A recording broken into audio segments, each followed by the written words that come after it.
大家好，今日同大家分享個豉油蛋啊！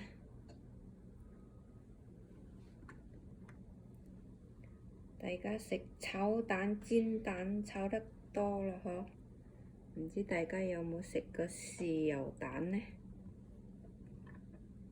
呢係鵪鶉蛋，買返嚟嗰啲蛋呢，洗下佢咯，洗淨佢，跟住放落啲水嗰度煲熟佢，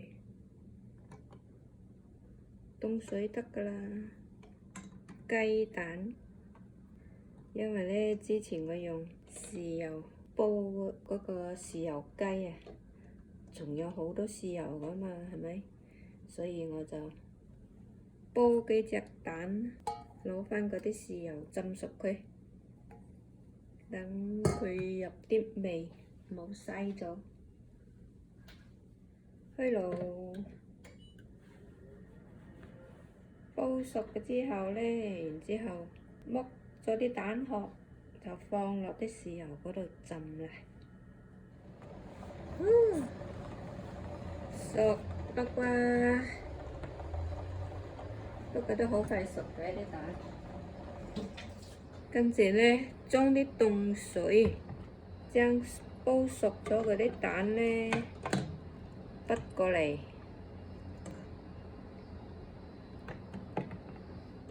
浸一浸凍水就好易甩嗰啲殼㗎啦。剝殼嗰時易剝好多，唔使黐到實啦。倒返呢樽呢，係浸個雞嗰啲豉油啊！哇，真係蝕貴到結到一嚿嚿，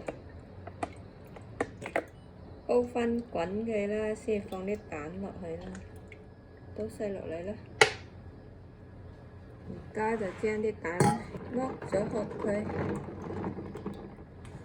因為蛋多啊，嗰啲水都熱啊，所以我換咗佢咯，換返啲凍水。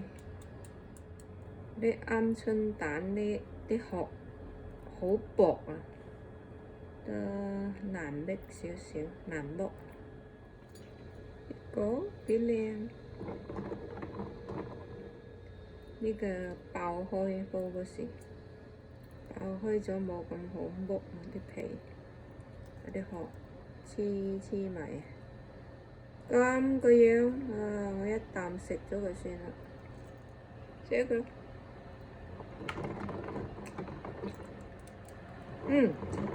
剝雞蛋先，放啲雞蛋浸先。真係蠢，雞蛋殼又大個啲，易剝啲，因為啲豉油都差唔多滾。哇！啲豉油真係香嘅啫。放啲蛋落去，雞蛋。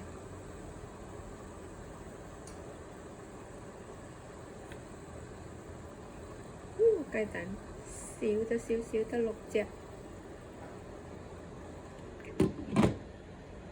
收返細火，慢慢浸佢先，等我剝埋嗰啲鵪鶉蛋殼。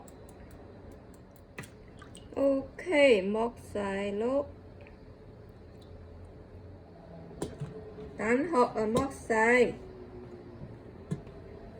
不過呢，浸下啲雞蛋先，再放落去咯，因為啲鵪鶉蛋比較細，而家放落去陣間同啲雞蛋一齊流起身呢，就會驚嗰啲鵪鶉蛋啊鹹，太過鹹啊！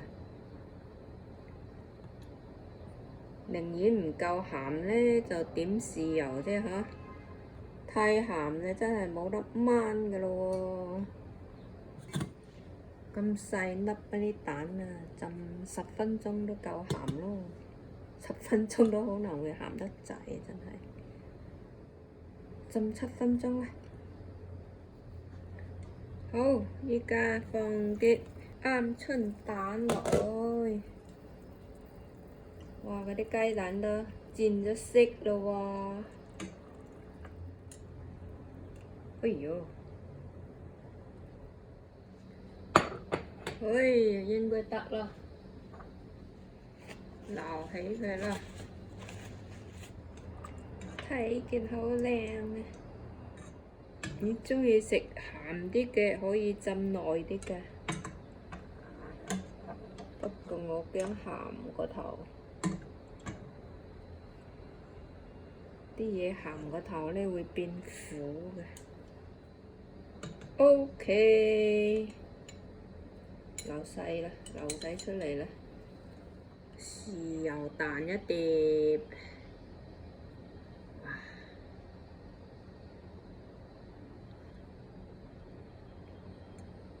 嗰盎豉油真係用得耐㗎，唔怕嘥嘅。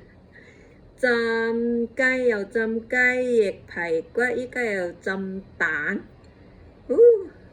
閒時煮嘢咧又可以放落去，正耶！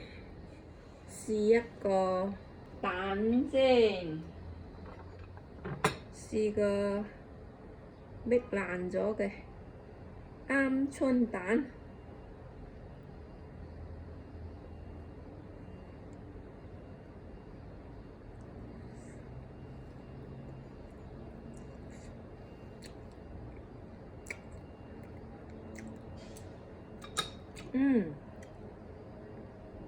夠晒鹹咯，鵪鶉蛋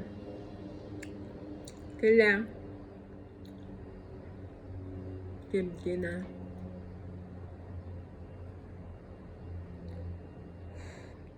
試個雞蛋啊！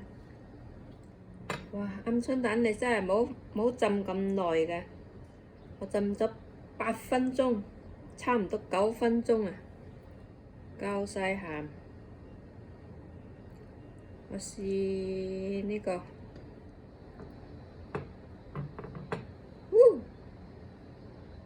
好嫩啊，好靚。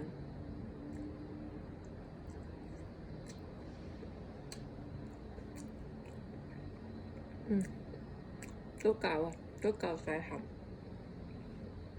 浸咗10幾分鐘，嗰啲蛋浸咗，加埋應該都有21、2分鐘啊，浸咗啲雞蛋。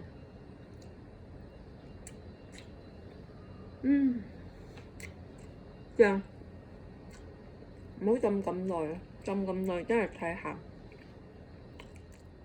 佢都浸入咗有咁鹹。好耐冇食豉油蛋啦，真係細嗰時喺鄉下咧，都時時食豉油蛋，而家又嚟浸返。OK， Aloha and Mahalo， 今日分享到呢度，多謝大家關注。If you like this video, please like or subscribe to me. Bye bye.